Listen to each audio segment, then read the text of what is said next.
episode 142 of the Nerds at Large Gaming Podcast. I am one of your hosts, Darby Hallman. I'm Jeff Mayo. Hurtling towards 150. Are we doing anything for it? Probably not. Who knows? Maybe we are. Maybe if we're lucky, it'll just correspond with, like, let's see, 2 months. It might correspond with the Xbox Boost Party event. There you go. Either Phil Spencer or Jeff Keighley's got to bail us out and make it something special for us. Yeah, or nothing's going on, and we got to figure out something cool to do.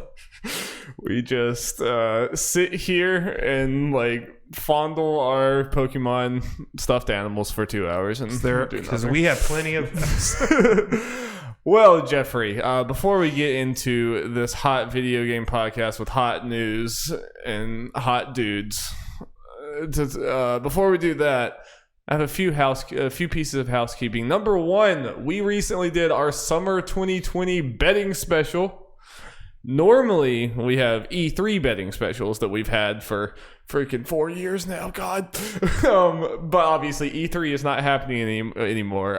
So instead of just not doing it, we're going even bigger. And Jeff devised a game that encompasses like the entire span from now until the end of August. Crazy, no restrictions. And I personally think it's our best one yet. Jeff came up with some really, really fun questions. I'm going to hate my life at some points these next couple months. I do it for the content. Jeff is just counting shit. Sacrificing himself for the good of the content. So go watch that. I think that was a really, really fun video, and you can look forward to the results of that all the way in September. So, follow along with us, and we'll see who wins. And there's punishments on the line. It's a fun thing.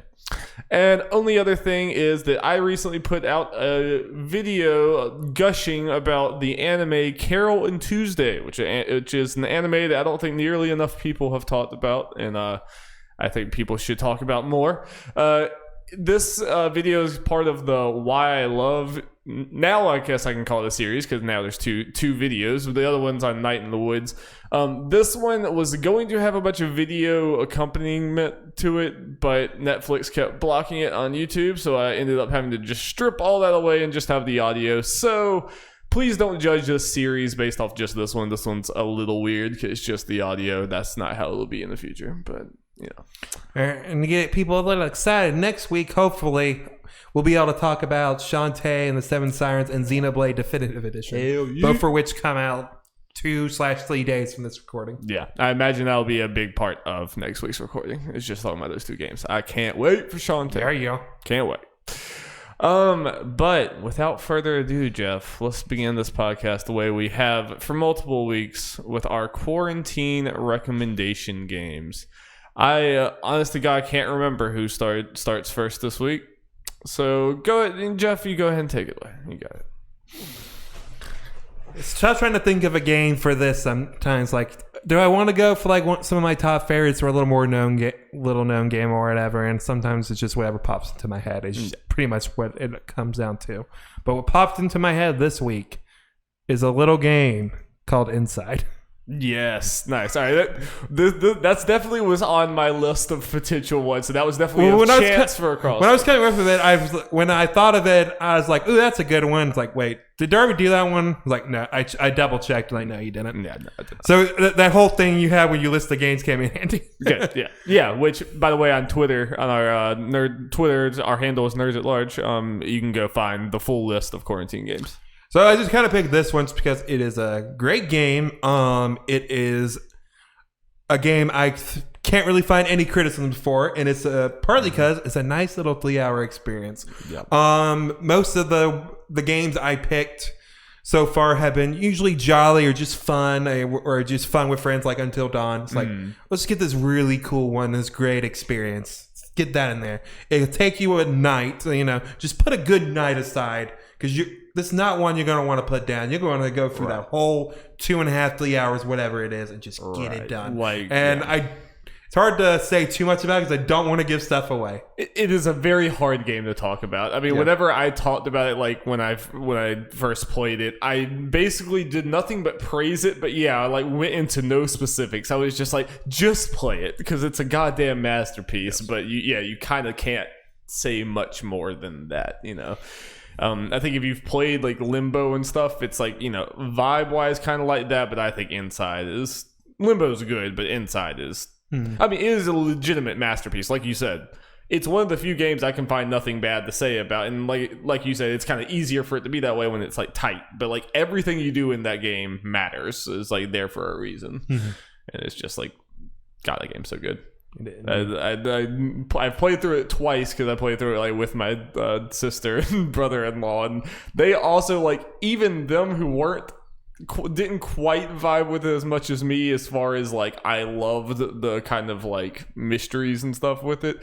Even them that were like a little more confused, they said that there's something about this game that's just kind of intoxicating. It's just like I don't know. Yeah. Where's their next game? I don't know. I hope we'll see that soon. Okay, Darby, what do you got? All right, mine. I'm kind of cheating a little bit here. Don't like cheaters. Mine is the modern Tomb Raider trilogy. So I am technically bringing 3 games. I am sorry. What a fucking loser. But you can get all 3 of these games for like dirt cheap. They're all on sale constantly. Like I was about to say, I think they're all on Game Pass, but I think I remember seeing one's going away soon, or they are going away. Okay, but I mean, like literally, I've bought them twice because on PC they've shown up for literal like $5 before. Like if you go on and see them full price, just give it a few months. They'll go back on sale again.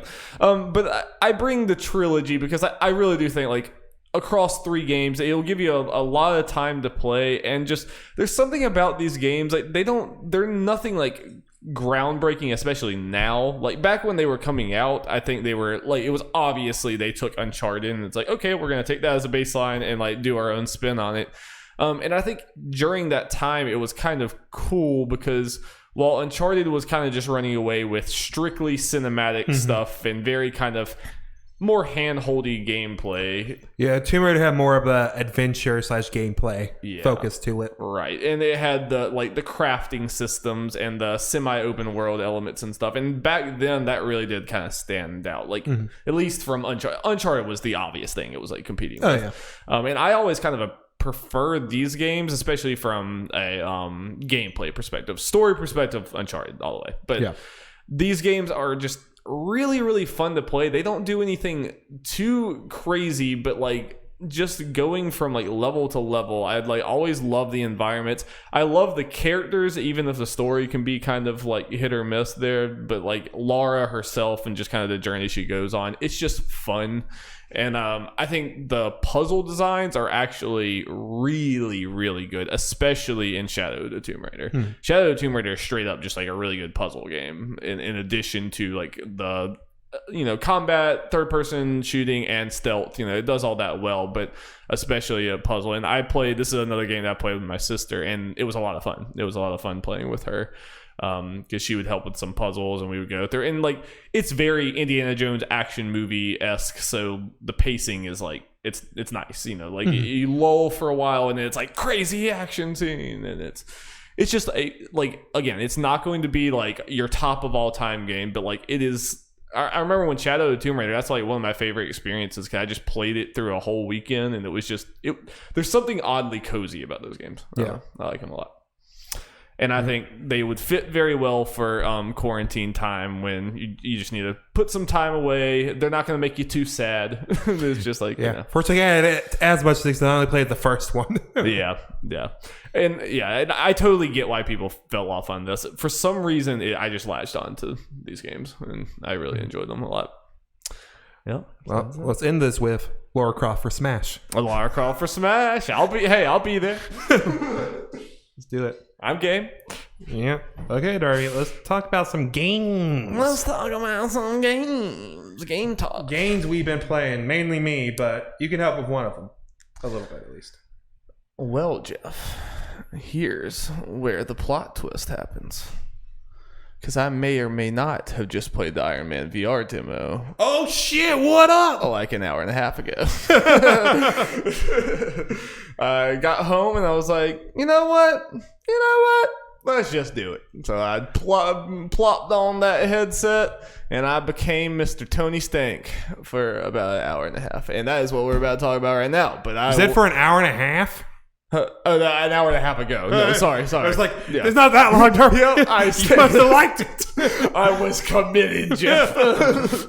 I just couldn't get through those damn rings. But I will let you start. You were the one that first did this. What do you think about the Iron Man VR demo, Jeff? I think it is a lot of fun. But it was surprisingly easy to. I mean, it took some getting used to, but once you got the hang of it, it felt pretty good to control, and I was surprised. I mean, it's only a short demo and all that, but I didn't feel any motion sickness like what I was worried about going into it. It's pretty smooth. Yeah, I really, really enjoyed it. Like, nice. I am pretty pleasantly surprised. Like, obviously going into this, like, it looks like a VR game. You know, yes. It's one of those. It's not going to blow you, and it looks like a game made for PSVR. Meaning it's very limited. Like the assets and everything are not going to like blow you away or anything like that. But and even like the gameplay is also like it's not.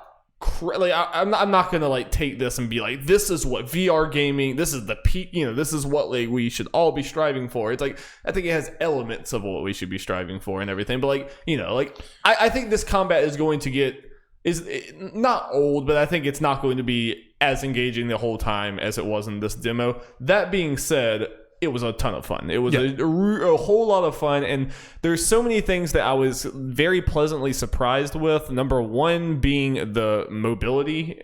Like, whenever you look at the trailers for this game, it looked a lot more on rails than it was when you get in here. Because when you get in here, it's like you like moving around. You really do feel like Iron Man, where like if you have your two hands, and if you like put them in either direction or put one in one direction, one in the other, you're actually going to go in the way you think you would. So what I did constantly when to move around, or like when I got too high or whatever, was I pointed upward and did it, and it would make me go down faster. Yep. Yeah, that was I was like, wow, I'm falling so slow, and I'm like, wait, can I just shit?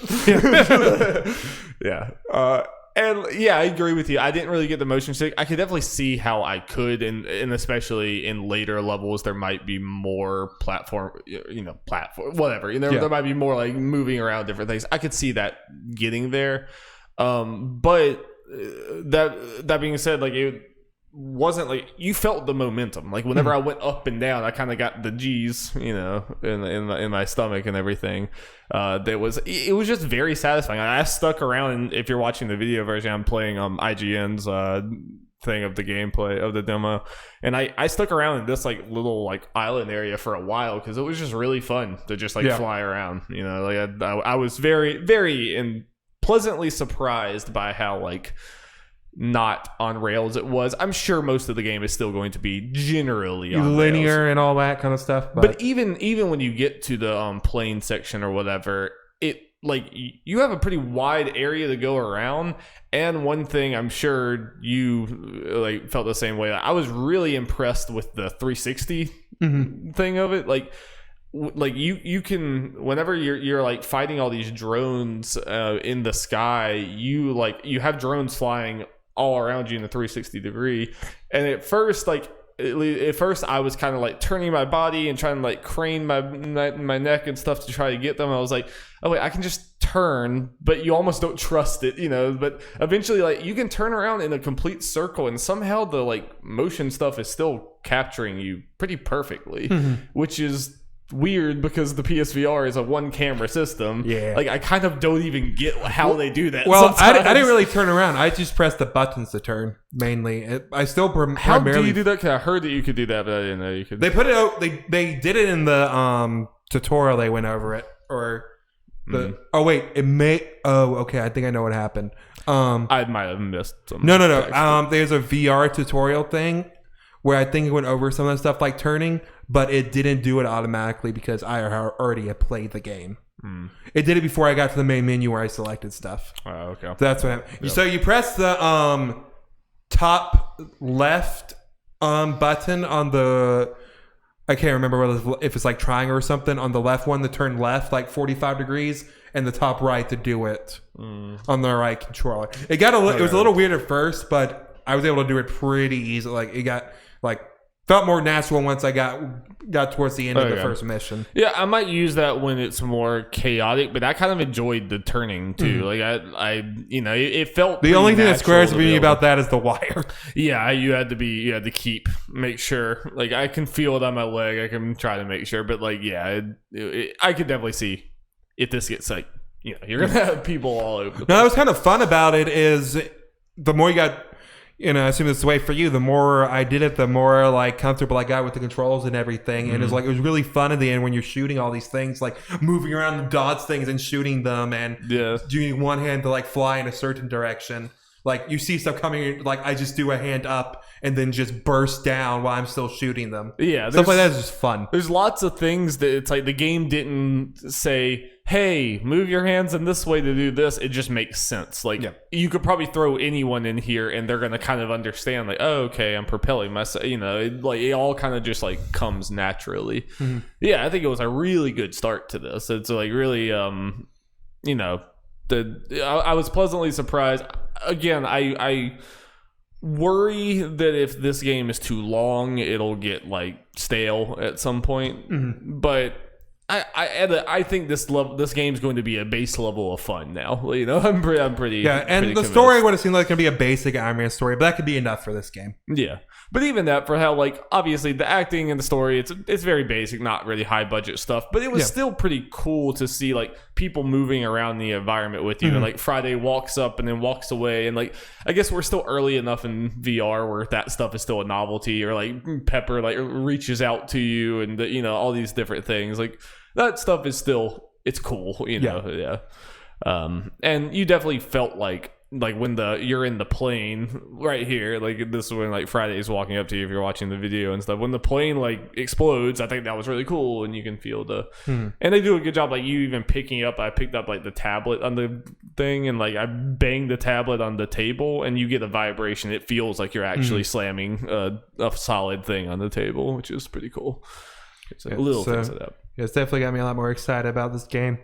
I'm glad they released it. I definitely think it's a game that needed the demo. It definitely needed. I still don't think it's going to sell very well. No. But this definitely helps. I mean, it got me. I'm like, I'm very like now. This game is definitely shot up in my anticipated list. Like, I'm definitely going to play this game. I was yeah. As long as I got it, you have no reason not to try it. Right? Yeah. And I mean, it's probably not a game worth like going out and buying a VR for, especially when the PSVR is. Probably at least not solely if you're not sold on other stuff, but I'd say at this point especially, I wish this game was on other things too, but it's not going to be because this is a Sony published game. I think the good thing about this is this stuff can happen. PSVR can inspire other VR developers like, hey, we can easily do this on the or improve on it on the higher end VRs. Yeah, because I definitely play this and I'm like, these textures are not very good, and it kind of sucks that they were like limited a lot by this, but it is nice to see a big property, and obviously even if it wasn't big budget, like good ideas are going into what feels like it's going to be a full VR game. Not just like a cheap licensed VR game, just like we get Iron Man in VR and that's it. One thing that I maybe didn't love, and like maybe this is masking something that would be worse. I don't know, but in this thing, like whenever you move, your like UI and everything else moves like a second later. There's like a delay on everything. Like it seems like a choice. It's a choice. Like maybe you didn't notice it, but like you notice it especially when you're not in combat. Like when you're just sitting here, like move over, and then your UI will move, and you move, and then it'll move. That like was like I was like, why doesn't it just move with me? Maybe it would be more motion sick if it did. It could be that. But it kind of was making me almost like I was like, this is weird. Yeah. Like, that's something I don't know if I know. Especially those that at the end when Pepper, when you have to go save Pepper, so you have her like in your arms on the left side. If you move, she like moves a second later, so it's like really disorienting because you just like turn your head and then like her body comes like a full second later. But I was impressed. I was definitely impressed. Get hyped. Yep. It sounds like Chad or not Holden, but Chad also played it, and Yeah. he was super into it too. I haven't really seen anyone else's impressions, but I imagine other people are pretty positive about it too. Impressions that I read are generally positive. Yeah. People's expectations for VR, especially on PSVR, seem to be pretty in check. Yeah. And yeah, I don't think this game is going to, it's not any crazy revolutionary thing in itself, but I think it's a very good step in the right direction. Yeah. Just a fun, easy thing. Just freaking playing the Iron Man. Yeah. Yep. Okay, Darby. Fun time. Time to talk about My Little Pony. Finally, Jeff. Finally. I know you've been waiting. Like you're talking about Final Fantasy VII Remake being the reason you want to do this, but no. It's all about My Little Pony. It's all been for this, guys. Them's Fightin Herds. The new-ish, well, yeah, it's early access for like 2 years or something, but just officially released. New fighting game on PC at the moment. Will come to consoles later. It's a game where you're fighting as My Little Pony OCs. Yes. It is pretty much an unlicensed My Little Pony fighting. It was originally going to be a licensed My Little Pony thing, or they're at least making a fan game or something. They're like, well, let's make a full game of this. We cannot do that with the license, so let's just make our own thing. And they actually got the creator of one of the more recent My Little Pony cartoons to design characters, I think, write stuff. Which is pretty great. And it's just as fantastic as that sounds. Yeah. Like, I mean, it's a legit 2D fighting game, like a Mortal Kombat or Street Fighter or anything like that, but with like My Little Pony characters. But like, despite the fact that obviously it's like, probably a smaller team indie thing, the animations are really, really good. Oh yeah. Like, it's obviously going for a comedy vibe, and it's like, with everything, but like, it's legitimately like a really good looking game, and it's hilarious. Yeah. Like, I love it. It has a lot of charm. Yeah. So the fighting games fighting is really fun. It does the basic like light, medium, high or whatever attacks or whatever. For most buttons, and then the bottom button, at least on the when controlling on a pad, is a magic button where it does different things depending on the characters. Like for one of them, I forget her name, the dark unicorn girl. She studies and gains knowledge for it, or Oleander is the unicorn's name, and she like gains I can't remember, like there are two different meters, the magic meter and the like regular like super meter. I can't remember which one she gains. I think it might be the magic meter, and you do stuff with that. And what's really cool is you got super attacks and magic attacks, the normal kind of quarter circle and all that kind of stuff, but if you do the regular attack buttons, I'll do the super attacks or special attacks, and then doing those on the magic one will do magic attacks, the take magic meter. It was kind of also cool is I can't remember all the things. Each character gets magic certain ways. Some of them they just get it over time. The alpaca just starts, or paprika just starts with a bunch of it. I think she gets some other ways. Okay, so it's not like a static across everyone. Like, no, they did different things. Like for Arizona, the another one I played. Yeah, the calf you played. Yeah. She gets it by doing that rope attack. Yeah, like that's an essential part of her play style. Nice. Okay. Cool. And a whole bunch of other stuff, which is a lot of fun. But something that's also really cool to get people more interested, that like single player stuff. The single player modes in fighting games. This does have a story mode. Only the first part is out. They're going to release it. Periodically, other parts. Each part focuses on a certain character, goes through their story. I don't know if because we don't know the other parts. I'm not done with the first part. I don't know if it's going to be like a continuous thing, like it's like Mortal Kombat, where each chapter you just usually continue the story as a different character. Probably going to be that. But you're going through this, and it's like a pixel old JRPG style, where you're going around an overworld map and you're talking to characters, and leading into these fights or whatever, solving puzzles and going into these platforming sections, which so far the platforming sections are just helping you teach you the movement mechanics of the characters. But in this case, particularly Arizona's. Hopefully they don't overstep their bounds there, because when fighting games try to do too many platforming stuff using just their fighting game moveset, it can get pretty bad. Smash. Yeah. It's not a big part of it so far, and even one of the harder ones I saw is just kind of get a side thing to get an additional item or something. Yeah. So you can do that, and what's really cool is, you know, doing a lot of these things, they think characters in the story that aren't playable characters, or, you know, maybe besides a couple other NPCs, are just generic as hell. Each one of these characters has their own sprite, like portrait and name. Even the non-playable ones. Yeah, like there's a lot of non-playable characters so far in my thing. There's lore. No, there's lore. There's like a big council of these animals that they were talking about because the predators are coming back. Was there, like they were the story is the predators were sealed away, and there's like these shadow predators are coming out and attacking these poor little animals. I was about to say, was there a great pony war?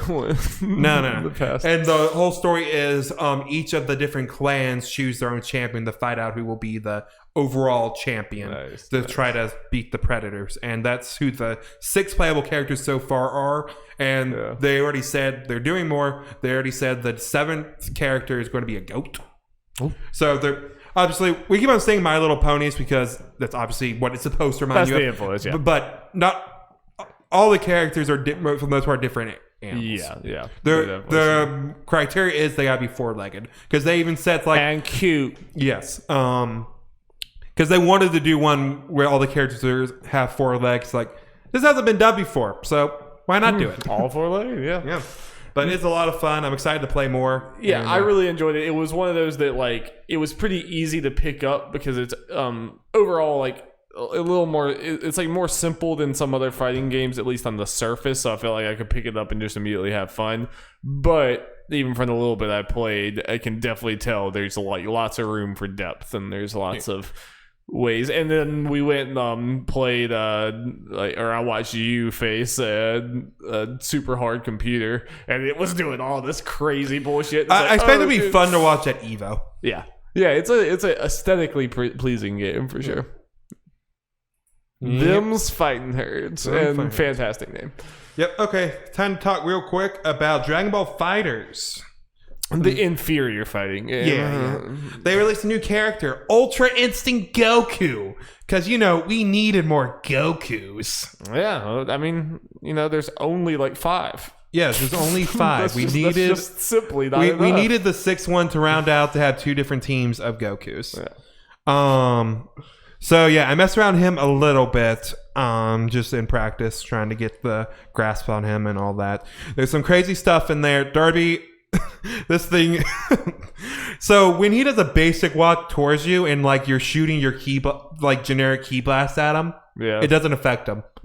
Like it's like he's dodging them. Nothing. Does he like move? No, he just walked towards it, like it just goes through him. It's kind of cool, and he has all these crazy dodge attacks. It's just insane. Do they make up for that in any way? I'm not sure. I've seen videos like, Ultra Instinct's overpowered, but that doesn't mean anything at this point. Yeah, like he has a bunch of insane stuff, but I'm sure there's some way like he's not great. People just say that they'll see the key blast thing and be like, "Look, he's overpowered." It's like, but the developers know what they know when they do that there has to be a yin and yang. Well, from what I've seen, a lot of stuff like if you whiff it, probably very unsafe. Like if you whiff it, you're gonna be wide open to get comboed on. So you have like long build up things or something. Yeah, I think so. Yeah, and you know, a lot of it is timing based because it's not just you do this stuff. It's not just like, not everything's like the walking thing where you just do it and you just automatically do it. You gotta time this stuff. Yeah. Some of it have a bigger window than others, but you need to do the timing right. But I think it's kind of cool to have a character that's more focused on this stuff than literally about any other character in this game. And it makes sense that this character out of all of them is going to do that. Yeah. But he's a lot of fun, and he might be one I try to focus on. Well, as I mean, the ultimate sin would be if they keep releasing Gokus and they were boring to play. Yeah. You better at least make them entertaining. I'm curious if he's going to be as prominent as the last Goku, who's like GT Goku. Like, I don't know if it's still the thing right now in the meta, but it seemed like for a good while there, that GT Goku had to be on your team. May not necessarily had, but he was on most teams. Is anyone going to run all Goku teams? No. Some people probably are, but yeah, we could do a 3v3 Goku and they all be completely different. Well, I guess was adult just basic Goku that they put in as DLC character, was he kind of boring? I can't think of anything in his moveset. Like, they had different stuff in there, but I can't think of anything particularly that made him stand out. He had more like install power-ups, I think, than most characters, which is pretty neat, but nothing like crazy. Not as much as this character or GT Goku for sure, as far as the DLC Gokus. Yeah, that's one of those that, like, regardless how cool you make the moveset, putting in just base Goku and using a DLC spot for that is just kind of they paired it with also base Vegeta. Yeah. It's like, but I'm feeling better about that stuff now just because they've added so many DLC characters at this point. At least. They've added, like, I think the roster's doubled at this point from the starting roster. It's about 40 characters. I was about to say, I knew it was in the 30s. Yeah. I think it's going to at least be 40 characters by the time that this pack is done. That's very big for a game like this. Yes. No. I'm generally happy with the roster and the picks. There is people data mining it and finding some stuff that might lead people to believe that one of the next characters, not the next one, is going to be Master Roshi, which cool. Nice. I don't know if he has secret incredible powers that I'm just not aware of. It can be pretty basic, but they do some cool stuff with him. And the Tournament of Power arc, the last arc for Super, he is now literally the only character that was on like the Universe 7's, which is Goku's team, that isn't playable. So that kind of stands out a little bit. Like, put the man in. I feel like I recall seeing pictures of him like ripped and shirtless and ripped. Yeah, he can turn ripped. I mean, that's obviously be part of his moveset. Yeah. Even if it's just his level 3. Yeah. Though I wonder if they're gonna do like in the manga, because for some reason they decided Jiren, who was a character in the last pass, is like the strongest character Goku's ever faced. Blah blah blah blah blah. In the manga, they gave Roshi an Ultra Instinct Light thing where he could just dodge about any attack, and it's like, where's this coming from? Roshi wasn't even supposed to be able to beat fucking Raditz. Now he's dodging Jiren attacks. What is this? I was like, okay, manga guy. Okay, we're going a little far here. Well, Jeff, I think it's time for some news. News jingle. Jingle, Darby. Time to talk about what might be one of the biggest games of the year for sure, I would say. Yeah, I think that's fair. Yeah. Valorant. Don't have much to say here, but it is launching June 2nd. It's going to have, at least shortly afterward, new mode, new character, new maps, all that kind of fun jazz. And something people who playing the beta might like to know is your progress will reset. Yeah. Yep. Sad.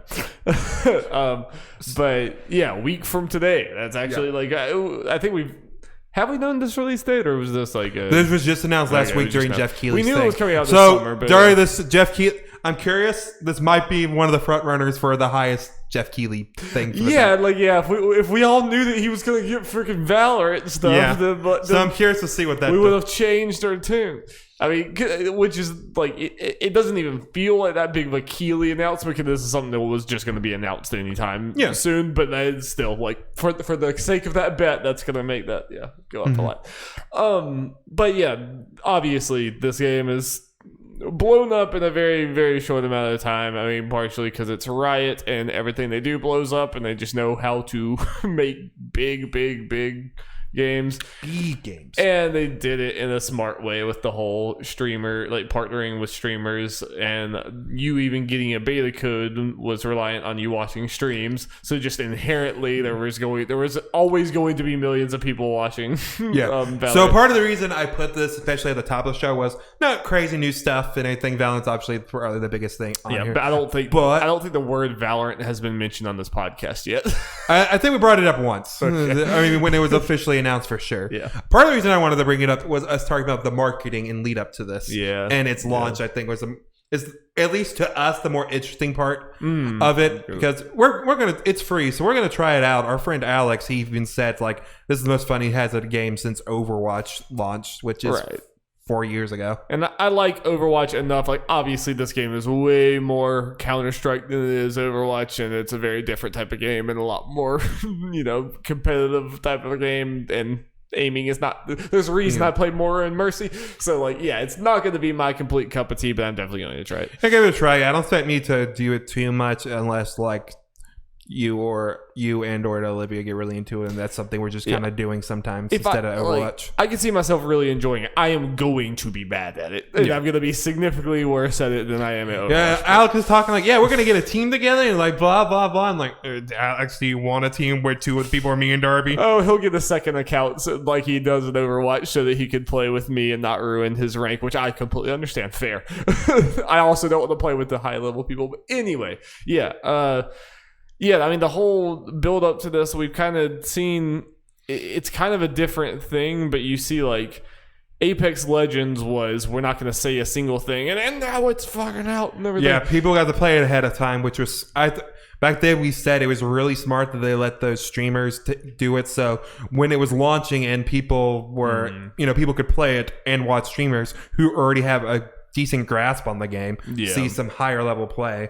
Right. But with the whole stream thing, it's like, to play this game, which a lot of people are talking about, you have to watch gameplay. Right. It's or like, at least have it on in the background. It's like, it's another version of that. It's not the, like, I would say surprise. It's like the evolution weird evolution in a way. Or it's the, like, obviously Valorant couldn't be a surprise at this point because they've been talking about it for too long. But this was a way for Valorant to go from the, I think that's coming at some point, to like, boom, you can get your hands on it, but if you want to get your hands on it, you better go start watching these streamers. And a lot of these streamers are already huge anyway. They were already going to get people, and then they were going to get more people because of this. And then it was like a good, 3 weeks straight of Valorant being always number one on Twitch with millions and millions of viewers. Like, that's going to get noticed, Yeah. That's going to get people looking at this. And of course, all this would be for naught if the gameplay wasn't good, right. Which it is. It's same thing as Apex. It's a combo effect. Like, the Apex Shadow Drop would have just been like, okay, cool, whatever. If it wasn't.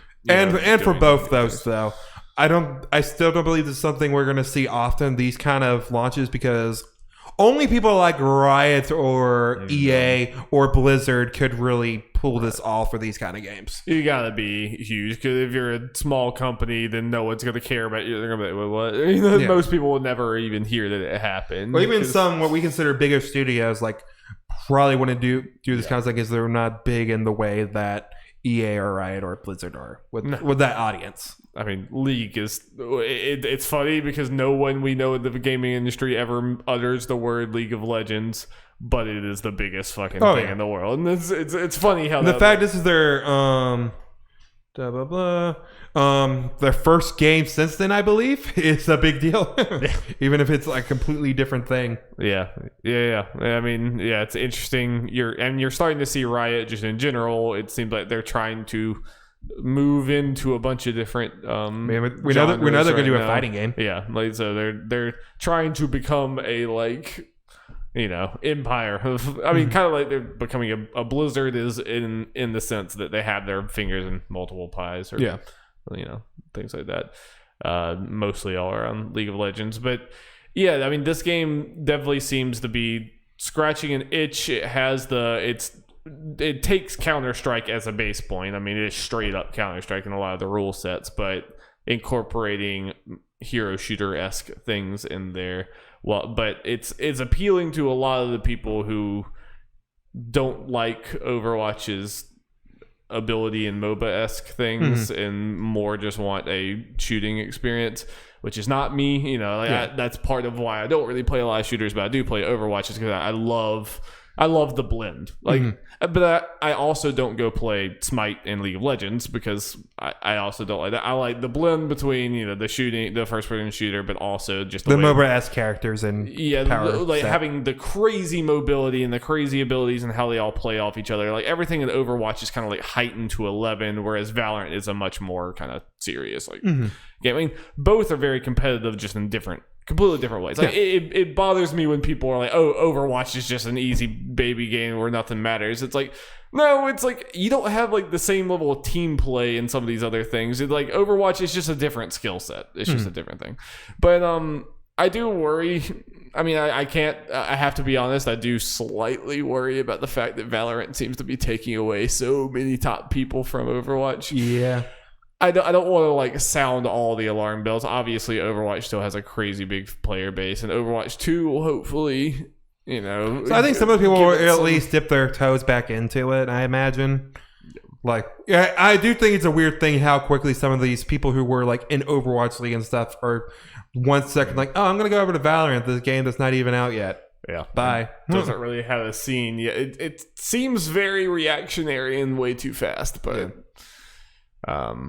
yeah, I don't know. Obviously, I just care a lot about Overwatch. So, like, I'm going to go in. I'm going into this whole situation like I'm really happy for Valorant, but please don't kill the thing I love. It's kind of weird because a lot of my competitive stuff is more like I follow the fighting game community more in general. I mean, not like I'm an expert and all that kind of stuff, but just generally, I barely follow it. So yeah, but there are a bunch of people that go play different games and everything. It's like, yeah, it's fine and all that kind of stuff. Yeah. But it's like with the shooter thing, like, no, you have to have the one. And I get it. I mean, because you're being signed on to like an entire team with a bunch of other people. Well, and just from a streaming standpoint and all that stuff, I get it. Like, it's a weird thing. They're in a way they're kind of similar, but they're similar but different the way they're structured. Like, I get why a lot of the shooting people just focus on one game compared to fighting game people. Where there are ones that do focus on a game series developer or what have you, but there are ones like Sonic Fox who plays like about everything and is a great at it. Not saying a lot of people are as good as Sonic Fox. I think a lot of it is the individual thing. It's the fact that it's an individual person. So and fighting game is done in like sporadic tournaments all over the place. It's not like, all right, week 1, all right, now week 2, all right, now week 3. It's like they're just tournaments all the time or whatever. So it makes more sense of like if they feel like doing this, fuck it, it's you, dude. Go. Yeah. But whereas, like, if you sign on to an Overwatch League thing that has a season that goes half the year and then you're practicing the other half of the year, it kind of just doesn't even make sense to be like, oh, I'm also going to be on a Valorant team that plays and practices and everything. That would be like someone trying to play NFL and MLB at that same time. It just wouldn't happen. Yeah. Well, part of the reason I was kind of grouping in that, I agree with you on that point, but it seems kind of from a streaming standpoint, like people have their shooter, one or the other. Yeah. With fighters, there are those that do focus on one thing, but they feel more. Yeah. It's a weird thing. There's definitely, I mean, the lines are being drawn a little too much where people are just like, ha, Valorant, fuck you, Overwatch. It's like, okay. It's like, why is it so antagonistic? Why can't we just all get along? Why can't all games just be good? And just like, it just drives me so crazy. Like, I don't know. I don't love the like vocal part of the esports community very much. It's just the fact that there are so many people on Twitter that like feel the need to remind you every 5 seconds that Overwatch is a dead game. It's like, if you feel like you have to remind people every 5 minutes that the game is dead, it's probably not actually dead. That probably means that people are talking about it. Yeah. It's just really obnoxious. Yeah. I just don't get why it has to be like, screw this. But Valorant's king now, and I can't wait till 5 years from now where, Valorant's always been shit. It's X whatever. It's kind of fun thinking. I just kind of thought of something. It's kind of interesting that since we started this podcast, that it seems like every year there's a new shooter that's the big shit. Yeah, like you're PUBG the first year, Fortnite the year after that, Apex last year, and Valorant this year. And each one of them kind of felt untouchable. It's like, they're like PUBG felt like, PUBG's never gonna fall. Well, in these US, other places, it's still the big shit. Yeah. But even here, it's still doing well. Yeah. Fortnite might be untouchable about this point. Yeah, but. At least as far as what it is doing. But Darby, let's talk about Japanese games. All right, that's more of our wheelhouse. Yes. This is our bread and butter. Yes. Let's get out of this Western nonsense and talk about weeaboo shit. This comes from Salramano from Gamatsu. New Game Plus Expo, a collaborative initiative of 14 video game publishers based in North America and Japan, will host a digital presentation featuring dozens of games, including new title announcements and live gameplay demos on June 23rd. The group announced. I'm trying to remember what day. Okay, whatever. Presentation will air via Twitch on June 23rd at 11 a.m. Eastern Time, which will follow by first looks, Q&A sessions, and more from, let's see, 12 p.m. Eastern Time on. So yeah, it's 12 p.m. Eastern Time to 7 p.m. Eastern Time. Those showcases will be archived on the New Game Plus Expo YouTube channel, blah, blah, blah. And here are companies that are going to be there. Actil, Axis Games, Arc System Works America, Gung Ho Online Entertainment America / Grasshopper Manufacturer, Idea Factory International, NT Creates, Koei Tecmo America, Natsume Inc., NIS America Inc., Playism, Sega of America / Atlas West, SNK Corporation, Spike Chunsoft Incorporated, Way Forward. What level of announcements should our dear listeners prepare their body for?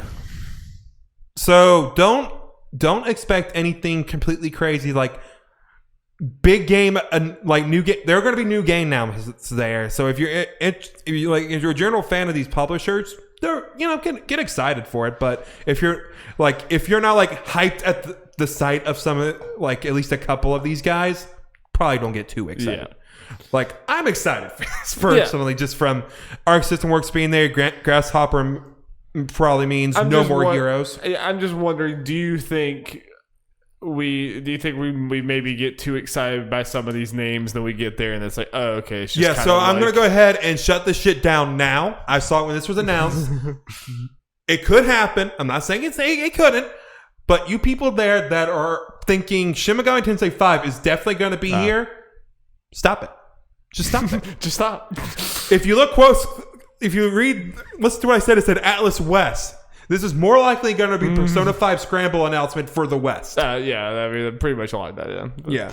That could be all it is. That's more likely what's going to be all it is. Yeah. So if it's there, great. I would love it as much as everyone else. I feel like that game, Shin Megami Tensei 5, is in the level of game now where you should just never expect it until you're like, oh shit, it's there. Yeah. Just never again, it could be here, but there's a good reason why Atlas is there. That's an obvious one. That could be the only reason they're there, and that's. But like, could we get a P5 arena? I'm just gonna throw it out there. Atlas and Arc System Works are there, but Arc System Works already said that Guilty Gear is there, but they could have something else because it's fucking Arc System Works. I'm going to expect most of the announcements to be like, even for the like, oh shit, Sega's there, and it's like it's gonna be kind of I'm expecting a smaller thing. If you're a fan of like Japanese AA shit, you'll probably get something out of this. But if you're expecting big AAA shit, nah. Yeah, I have medium thoughts or like expectations from it. Like, yeah, Atlas is going to be P5 Scramble at least, and I don't expect much more than that. Arc System Works, I think everyone needs to prepare themselves for Arc System Works to only be Guilty Gear. Yeah, I definitely don't think that's a lock, but I mean, like, I would prepare yourself for that to be a positive. Spike, Chunsoft, it could be something Danganronpa related. It's anniversary. They kind of been hinting at some stuff. Then were those two games? Was that by Danganronpa creators, but not the studio? It was. So it's kind of weird. They're doing a bunch of stuff from them, but in some of them I think are Spike Chunsoft, and some not, or as far as like publishing it. So we might see some of that there. Again, I'm with Grasshopper there. I'm thinking No More Heroes will probably show up, which has me pretty excited. That would be. I think that's probably one of the more likely to be like a big deal trailer because we need to see that. I mean, is that game still coming this year? Last we heard, yes. Yeah, they still said 2020, but last we saw it was Game Awards. They still need to do some big advertising because that game also needs it more. Yeah, I imagine like this is what they're doing because there's a Nintendo Direct not happening. Yeah, and literally the only Way Forward title that I know is Way Forward the Shantae. Yeah, they obviously do other stuff, which will be there. I mean, they could show off the Shantae DLC for all we know. Yeah. So, yeah, be a fun little thing. Speaking of fun little things, IGN decided to tell us what in the world they are doing for their showcase or summer gaming shit. They gave us a little schedule for June. Not going to read off the whole thing. I'll just talk, we can point out a couple highlights and we can kind of get our expectations in check, for their stuff in particular. Oh, you know how I love getting my expectations in check. Yep. Let's see. We got on June 5th, 3 unannounced game reveals. Yeah. And they have a couple of developers for like Funcom and The Outsiders. I have no idea who those are. The Outsiders sounds familiar, but I don't know who it is. One from Merge Games and one exclusive reveal trailer. They don't say who it is. I imagine the ones that they don't actually say a publisher, bigger chance of being a bigger developer. Like, I can see them getting a couple. Knack 3. Exactly. You got it, Darby. You cracked the code. Yeah. We get some gameplay stuff from like Spellbreak, that Wizard VR game, exclusive announcement and gameplay interview and trailer. Well, not VR. Spellbreak was the Battle Royale. I meant to say Battle Royale. I said VR. Okay. My apologies. And a Samurai Jack game that doesn't look good. Cool. Yeah. Let's see. Other stuff. More new games from Merge Games and Fabraz. Some trailers from Wasteland 3 and Pathfinder. There's some previews. Blah, blah, blah. There were a couple other ones that stood out. 13 Sentinels. We're getting a new trailer from. This is an Atlas game that I believe is only out in Japan that people have been wanting localized forever. Okay. So that's big. So some anime nonsense. Yes. Okay. So I'll probably be into it on some level. Yes. And there's a 25-75% split that I'll actually play it. 25 being I'll actually play it. So it's like a 25% to 75% chance that I would like it, which I guess like the percentage chance is probably somewhere in there. Probably. I meant 25-75 split. Yeah. Guilty Gear character announcement. Getting some exclusive Yakuza Like a Dragon gameplay. I wish they would just say that there was going to be a release date, but whatever. Yeah, I expect there to be another trailer that's really funny, but those are not necessarily a can't miss event. Let's see. I know there was some other stuff in here that was might have been about it. Okay. Nothing else crazy interesting. It seems a bunch of smaller AA type things. Yeah, go check out that schedule. I mean, I'm sure you're kind of like me, and it's going to be freaking impossible for you to keep up with all the different things happening this summer. So it's just going to kind of happen. And you're going to be like, oh, whoa, look. Whoa. Especially IGN stuff, because it's like really spread out. Yep. This is kind of the major event. What? No, this isn't one event. This is like a whole bunch of random trailers and random days. I just needed to get you to say it so I don't have to live through all this shit. I will set you free, Jeff. Unless it makes me win, then you better be counting all that. Okay, I'll count everything. Everything that's on this fucking schedule. Okay, so expectations in check. Let's go. We did it. Lock them in. Lock them in. Speaking of expectations, ours weren't as high for Ghost of Tsushima as other people. No, they're not. But we got some new details, which may or may not change some of that. Well, let's see the details, and then let's do an exit survey and see how we feel. Okay. We can freely switch between Samurai and Ghost playstyles, so you don't have to be stuck on one throughout the whole game like some people were thinking, and we kind of mentioned it.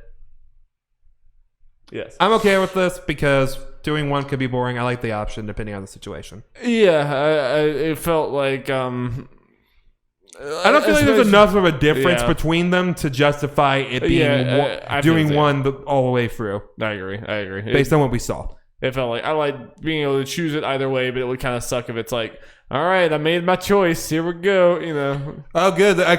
Stealth could have been good here, but I guess I'm going to be an honorable samurai. And the next point I'm going to kind of add in with here, there's no morality system, which I also think, like, we talked about, maybe the morality system is like tied in with the like fighting style, which could have been a cool thing potentially, but it also could have just been more obnoxious than anything. Because like you said, it might have been like, well, I really want to experience the full gameplay thing here, but if I do that, then I'm kind of fucking over my morality because I'm not committing to anything. You want to commit to one or the other and get like an ending, or like immerse yourself in one or the other, but you never want that to be like the sacrifice of gameplay, unless you really design it that way. But from the trailer, it didn't seem like it was designed that way, and obviously it's not. So like that could have been cool potentially, but I think this is fine, if not better. Yep. It's very challenging. Sorry, I've heard something about Hulk clenching. Yeah, so we talked about, this may not be close to Sekiro or Neo or whatever the hell as some people were hoping it would be. Yeah. I still got a feeling it's not going to be exactly that, but it may not be as kind of you being able to blast for it, doing whatever the hell you want as like Sucker Punch and these kind of games usually are. Yeah. Maybe I'm just in too cynical of a mood with this game in general, but that worries me a tad because like part of why like Sekiro and Dark Souls and stuff, them being challenging is so fun and rewarding is that the combat system is insanely fleshed out and like so fucking detailed. And part of that is because they don't really have the like bandit camps and giant RPG skill trees and all this other stuff. Like instead, it's almost like a fighting game where it's like FromSoft focuses on that combat and that is the main event. And like, yeah, there's cool stuff to explore everywhere else, but it's like that the rest of the game is kind of limited for that combat. Ghost of Tsushima, there's no way that their combat feels as rewarding as a Neo, a Ghost of Tsushima, any of these, because it's also trying to be a Breath of the Wild, basically. So like, it worries me a little bit with them coming out and touting how challenging the game's going to be, because like a challenging game with not very deep controls pisses you off. Yeah, that's when you just get really frustrated when it's like, I have very few ways of tackling these situations, but I die so easily, or there's so many people, and like it sucks when the answer is like you just have to like persevere. There's no like, I'm doing this wrong, I'm doing this. It's just like, nope. Or try to find the most unsatisfying cheesy way. Yeah. To get through something annoying. Yeah. And I definitely had Jump Force. I had some Horizon missions that definitely got that way, where it's like, I just gotta cheese this out, and that's gonna happen in some of these games. But like, I worry if they're simultaneously trying to do Breath of the Wild openness and Sekiro challenge, because I think that equals unsatisfying game. But we'll see. 1v1 duels, we figured they'd be there based on that. They kind of said so. Yeah, and they even, there's like some interview where they're like, we were disappointed that trailer didn't show that there was going to be cool 1v1 duels. I was like, wait, it did though. That was in the trailer. There was like the cool samurai thing. It's like, yeah. Biggest world Sucker Punch is done. Multiple biomes. That's surprising about the biggest world thing, and you'll be traveling between biomes, kind of like yeah, and like Horizon, and like a lot of it. Far Cry, and like Wizards is fresh in my brain, Darby. Yeah, that. Map and state of play is just a small portion of starting area. I'll give you a little idea. Visuals inspired by Zelda and Shadow of the Colossus. Feel about that? I can feel that. I can tell that. And most importantly, killing animals equals no rewards. You don't get rewards for killing animals. No animal pelts. Game of the year. Yep. It's a pioneer. It's a pioneer for game design. Yep. So what all of this do for you, Jeffrey? Didn't really move the needle. Yeah. Because it's a lot of this is kind of more of it's confirming stuff we kind of already assumed. Yeah, for the most part. Yeah. But it's nice to get the confirmations. It is. I hate the sound as negative as we do, but I have seen a number of other people. Chad agrees with us. I'm just gonna keep talking about Chad. Always talking. Chad's on our side. Yeah. Fucking Chad. But this Chad like Power Rangers. I don't know either. Hey Chad, you like Power Rangers? We finally got some of that DLC. During click on that, you can look at the little announcement trailer. Ooh, I can show the people. Yeah, we got season 3 announcement where we're gonna get Robert R.J. James, the Purple Wolf Ranger from Jungle Fury, Lauren Shiba, Red Samurai Ranger from Super Samurai, and a to-be-announced character. Yes. Which is obviously Scorpina from Mighty Morphin Power Rangers. Look her up, Darby. Okay. I'll just do that. Well, okay. So yeah, finally we're getting a season 3 announcement. We're getting 3 more characters. They're kind of spreading the love. They got a Mighty Morphin character in there, but at least they got a couple other ones in there. Hell yeah. Yeah. Hell yeah, dude. And for some reason they didn't officially announce Scorpina. Despite the fact that it is obviously her. But most people believe, and you know what? I kind of agree this is probably it. She is going to be the first character with an actual face. Not on a helmet or Goldar, which is the Beast Man. So they're probably working on it. I say we're yet to see how this small team can do faces. Yeah, it's kind of worked. I mean, it's not the best looking game, but it's fine because every character is wearing a freaking helmet. Yeah, we'll see how it goes. I mean, NetherRealm was pretty shit at it for a long time. Yeah, so that'll be interesting. But I like the selection, and I'm very excited to see how they play, considering what this team has done with the Power Rangers characters so far, because they kind of take little qualities of them you kind of see throughout the show and some of the comics and stuff, and okay, we're going to expand on this, make it a full character, make it the kind of sometimes normal fighting game archetypes, but kind of do it in a Power Rangers way and make it a whole lot of fun. That's cool. Yeah, they're doing it really well with it. And also with this, they're adding in a new Samurai Zord. And they're changing the Zord system. Instead of it just kind of popping up after you lose a character, you're actually going to get a little meter for it. I'm going to change things. I don't remember what the Zords were. So, do you remember where at some point you do the little thing, and then just the Zord, like whether his tail or rockets or claws, will just come out of the sky and just wham on people? Vaguely, I thought that was like a character could do that. I think Tommy the Green Ranger does it for his super, something similar, but there's a system where you just summon Zords and they just whack on people. So everyone can summon giant tentacles. Yes, everyone in the game. That's just a staple. Yes. That's why it's the best fighting game best fighting game of all time. Yeah. Yes. And it should be at Evo. It is not. Yes. Yeah. So I'm excited. Hope to play. Maybe do more stuff for the channel soon. Maybe play it for a video. Now, it's time for some quick headlines, which might lead to bigger discussions. I don't know. We'll see. We'll see. A new trailer for Chris Nolan's Tenet premiered in Fortnite. The movie will have a full showing this summer.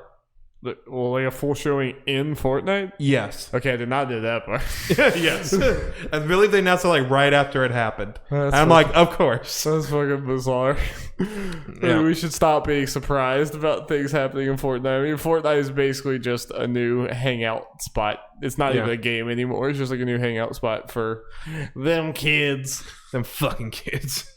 Watching the rated R movie. Yeah, I was about to say, I don't know if Tenet was the right one for this, but maybe, I don't know. I assume it's rated R. I don't know. Yeah, I don't really know anything about the movie. I think so. Yeah, that's weird. Yeah. Fortnite just doing what Fortnite wants. Respawn is opening a second studio in Vancouver to focus on Apex Legends. I don't think this is surprising at all. No. Just having a team to focus on Apex Legends while their other one just focuses on whatever the hell else. Apex Legends was such a sudden and crazy success that it's probably like, oh, we need to shift things around so that we can keep constant. Yeah, this is the game that needs constant updates. So let's just focus straight on. Because they also in the exact same year had a super successful Star Wars game, so it's like, okay, we need to make sure we got different teams that can do different things. That makes sense. Yep. So I don't normally do this. I don't know where these if these rumors are we've been waiting, good or not. We've been waiting for it was promised a remake, My Little Pony, and then this next bullet point of the three things. So it's time talking about the potential of a Kingdom Hearts TV show. We did it, folks. Yep. We're here. Yep. We finally made it, people. So just some fun little things. This is something that's kind of been going around as a rumor. Mostly, I think, fake for the last little bit since Disney Plus really launched. Some bullet points from Skylar Schuler on Twitter. No idea how reliable this is, but, fuck it. Kingdom Hearts will be a Disney Plus series, not a movie. Because the rumors is going to be a movie. It's going to be CG animated. Sorry, not live action. Cowards. Give me. I'd love to see Haley Joel Osment live action. That was the first thing when Jeff said there's a rumor for the Kingdom Hearts TV show. I was like, please, live action. Please, for the love of God, I want to see that trash heap. And Disney VO actors are expected to reprise the roles, such as Jim Cummings, Bill Farmer, and Tony Osama. Would Disney was already, I feel like Kingdom Hearts 3 happened because Disney's like, oh fuck, we signed up for 3 of these, didn't we? We gave them, we didn't restrict them. Fuck. All right, I guess you could continue your crazy anime bullshit. Are they willing to go back into that? Well, What, for the TV show or Yeah, just doing? like is Disney going to continue the anime bullshit collaboration? Probably yes, because of how much Kingdom Hearts 3 sold. Yes, probably at least doing that some. I can see it maybe going more on the Disney stuff, especially as a Disney Plus series, just going more on the Disney stuff, which I'm not against. I love the anime bullshit, but you know, I like if it just continued just doing all this stuff with Disney characters, I also would have probably loved it. Is there a single Disney exec who knows what Norden means? There's probably one that nephew said Aqua's been Norden. Like, what the fuck is Norden? Who the fuck is Aqua? But then you're assuming that nephew explained and then the exec understood. Yeah. And that's a leap of logic I'm not willing to go on you. So yeah, this would be a very interesting thing. It being CG is the best case scenario as far as it's actually being good. I think like actual like hand drawn animation is the best. I think that would be the best thing. Probably. Yeah. CG could be 3D anime CG that looks like shit. Maybe. True. I guess we'll see. But you'll watch it, obviously. I'm at least going to give it a watch. Whether I stick around, we'll see. This is real. But it makes you think. Okay. It'll be interesting. Interesting. So we have BlizzCon is canceled. Or there won't be one in 2020. And there will be an event. It looks like it'll be a digital event in early 2021. So I'm sorry, Darby. Or West 2 has officially been delayed out this year. Yeah, BlizzCon's not surprising. We thought that they were gonna cancel it last year, and it was I guess we were 1 year off. Yeah. I guess there's they don't have to. I guess Jeff, we're gonna be robbed of a bullshit, really shitty Blizzard apology this year. Yeah. Shame. Damn. Yeah. Yeah.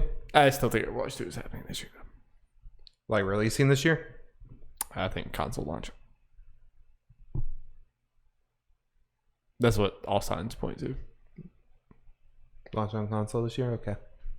I mean, that's what legitimately everyone who like knows people inside Blizzard says that the plan right now is to launch with consoles. Cool.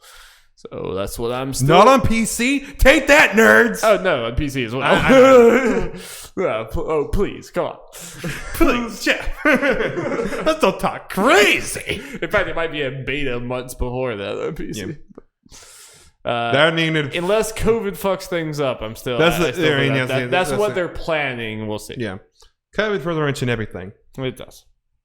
But, Darby... Speaking of things that are far away, like Overwatch 2. Okay. Months is a long time. Even longer is potentially GTA 6. Yes. So, Jason Schreier and other people said, based on what he's hearing, it's a long way away. And I think people like me and you, we were like, yep. Jason Schreier tweets something and generally we're like... Well, and just honestly, common sense right now. Yeah. GTA 5 still selling and they just got done with Red Dead. And it's the same people. And obviously Red Dead was like so all hands on deck.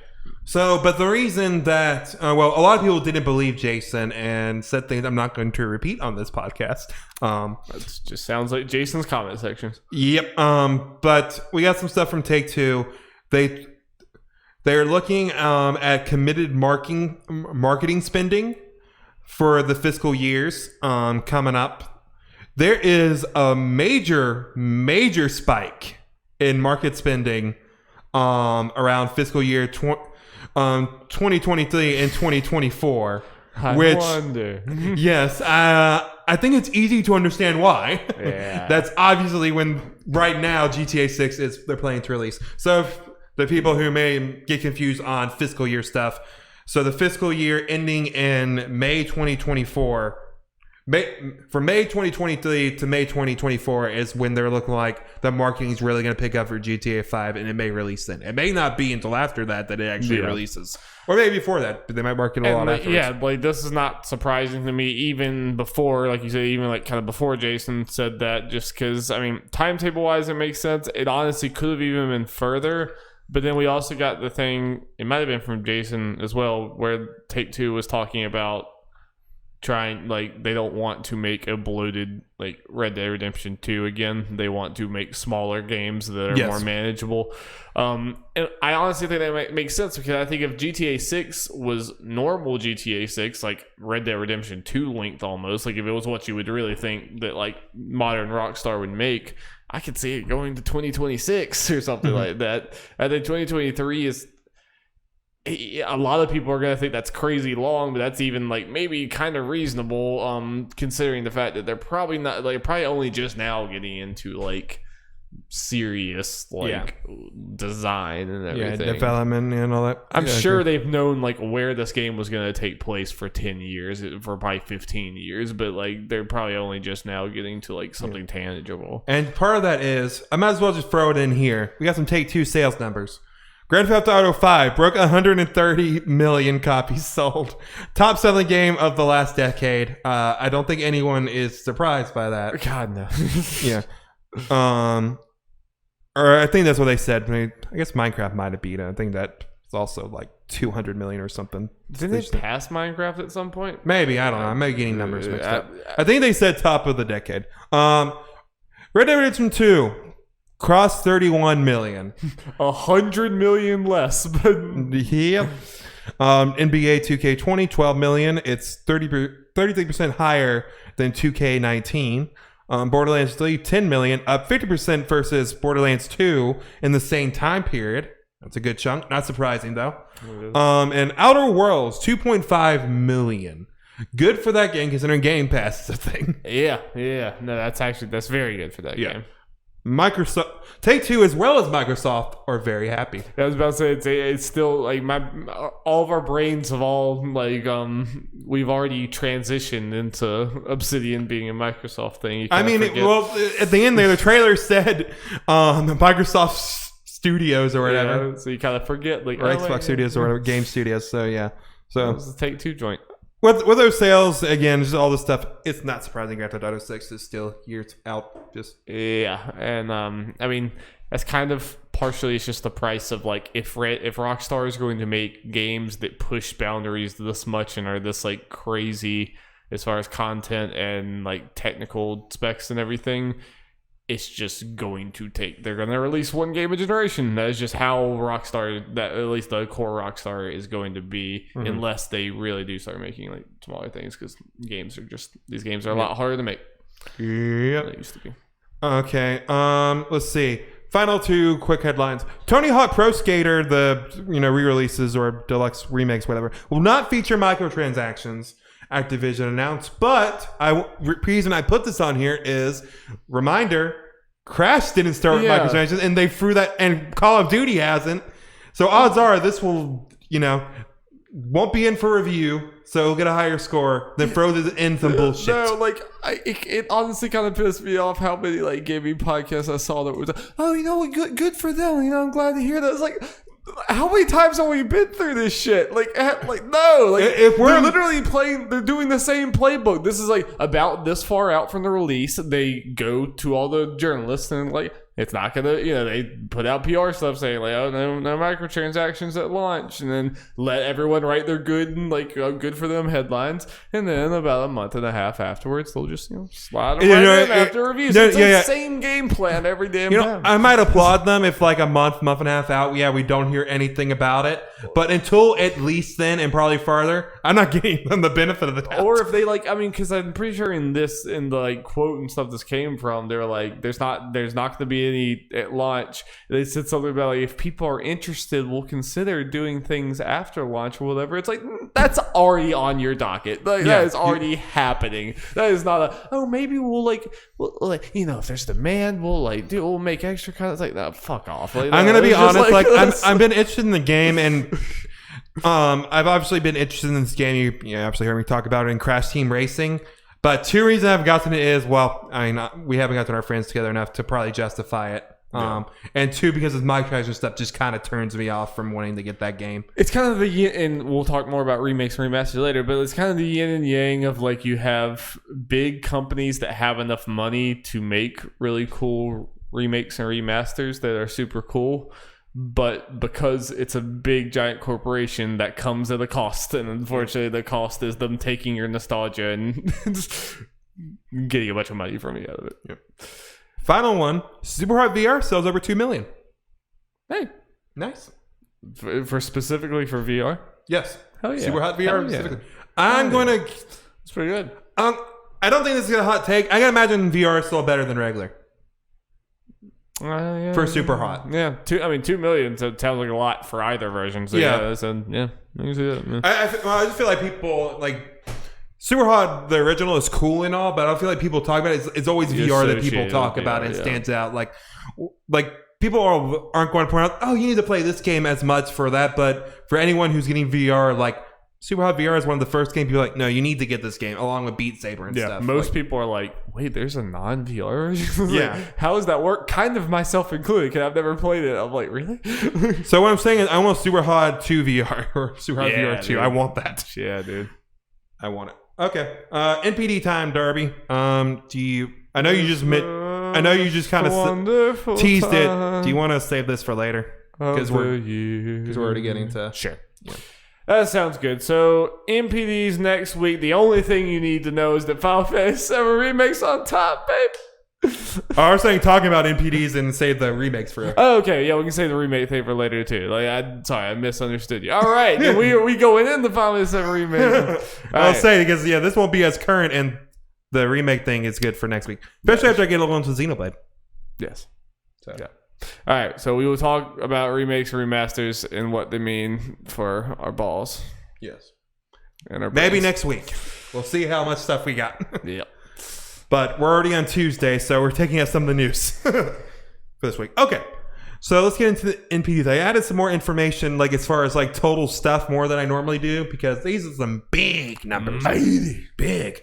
Dollar sales of trapped video game software increased 55% in April compared to a year ago to 662 million. This is a new record high for an April month. The previous record of 642 million was set in April 2008, which was like the height of like Wii.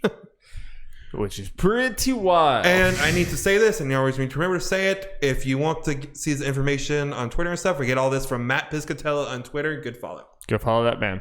Yes. He brings all this information to us. He doesn't have to, but he's gracious. He is the chosen one. So let's get to that top 10 of the month. Number 1, to surprise absolutely no one, especially since Darby just kind of said it, Final Fantasy VII Remake sets a new launch month Final Fantasy franchise sales record in both unit and dollar sales. Both records were previously held by Final Fantasy 15, which launched in the December 2016 tracking period. Yeah, Darby. Hell yeah. Selling big. Hell yeah. I don't think it's too surprising that it essentially beat 15, so it's the hyper. Yeah. I'm just like, we took out Tom Nook. Yeah, babe. I'm just worried about Tom Nook. No, I'm not. I'm curious to see the compared no Animal Crossing sell more. There's no question. Yeah, definitely. But I'm happy. I'm not super surprised, like you said, they beat Final Fantasy 15. I don't think it was a complete given, but like I obviously would have expected this.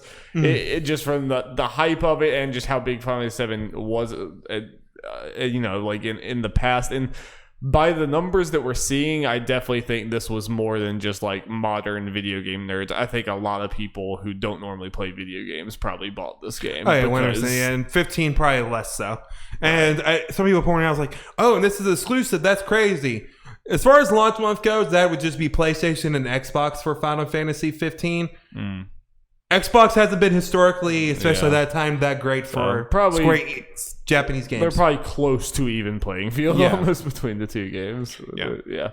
And obviously, I mean, you would hope that Square would immediately be like, all right, all hands on deck. Like we are going full force in the Final Fantasy VII Remake Part 2 anyway, but it is Square, and the way they release things and the way they work on projects is pretty fucking just all over the place and backwards and terrible.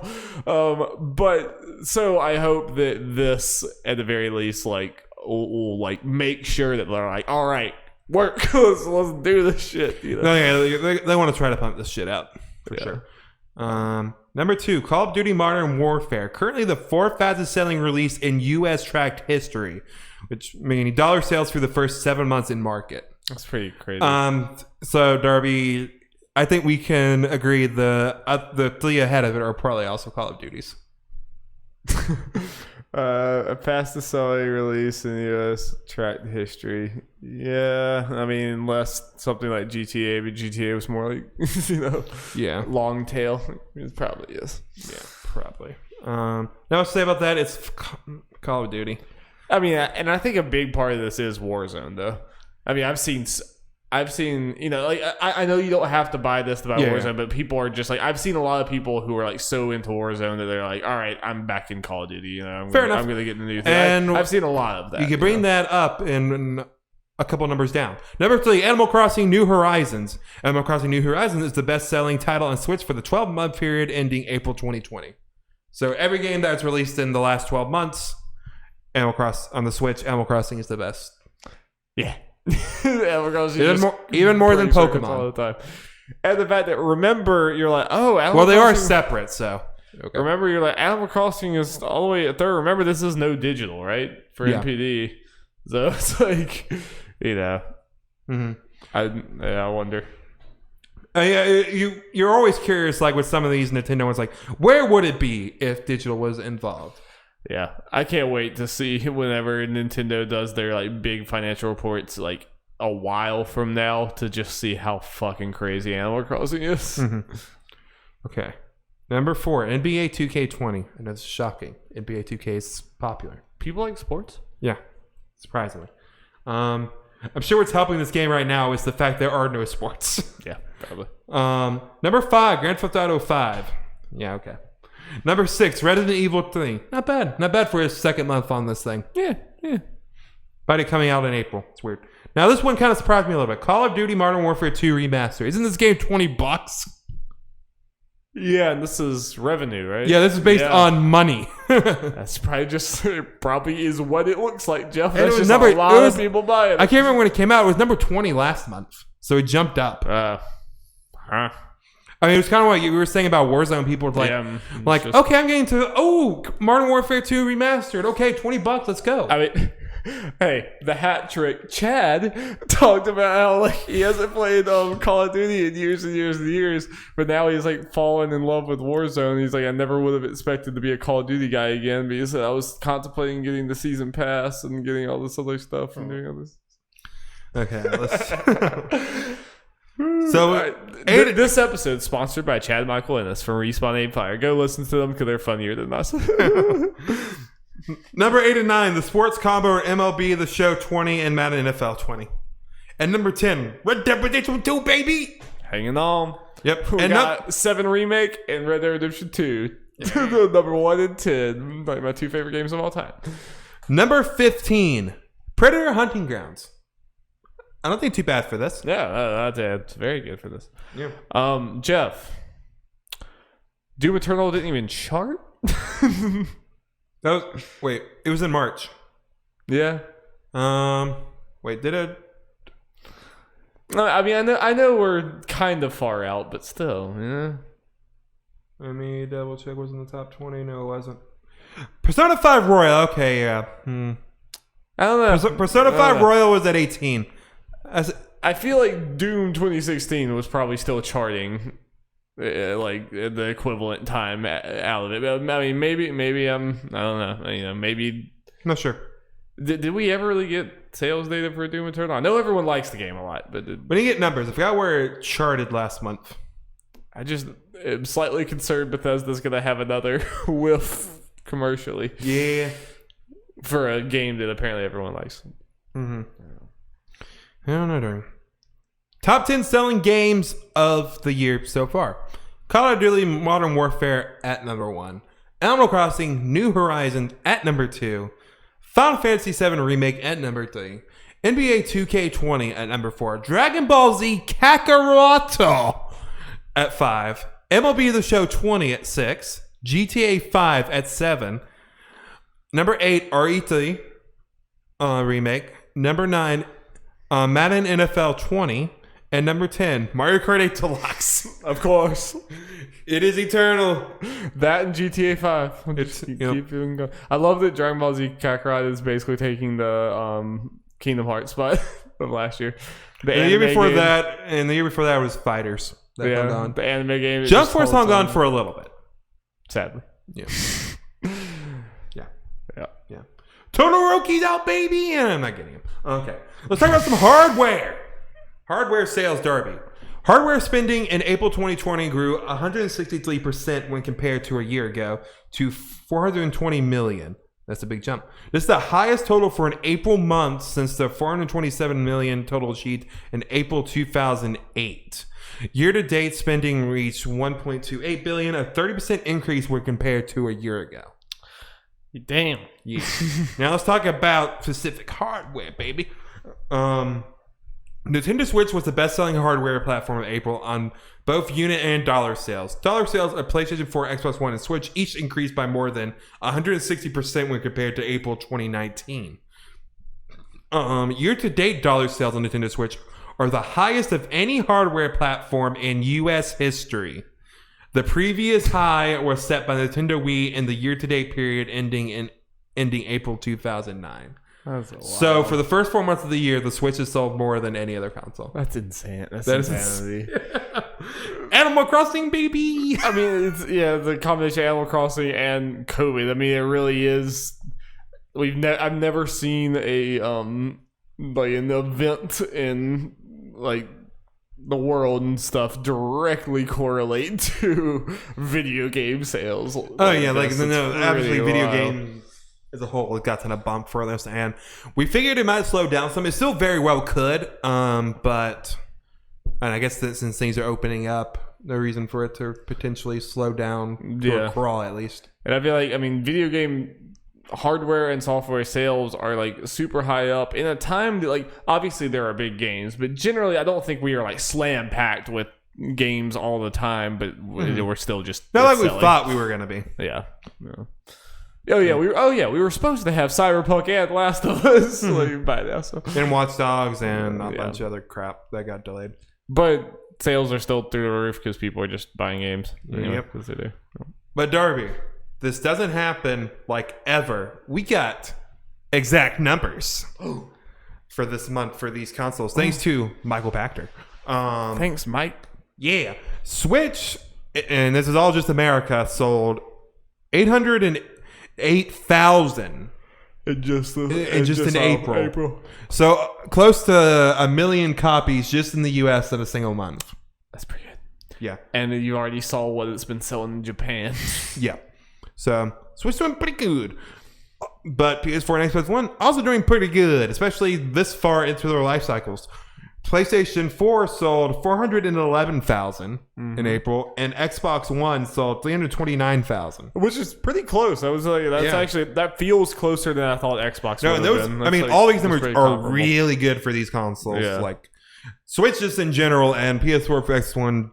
This point in their life cycle where they're getting replaced. Like, I don't know, should we look too much into Xbox being kind of equal with them in just console sales in a certain month, or should I just kind of like, I don't know.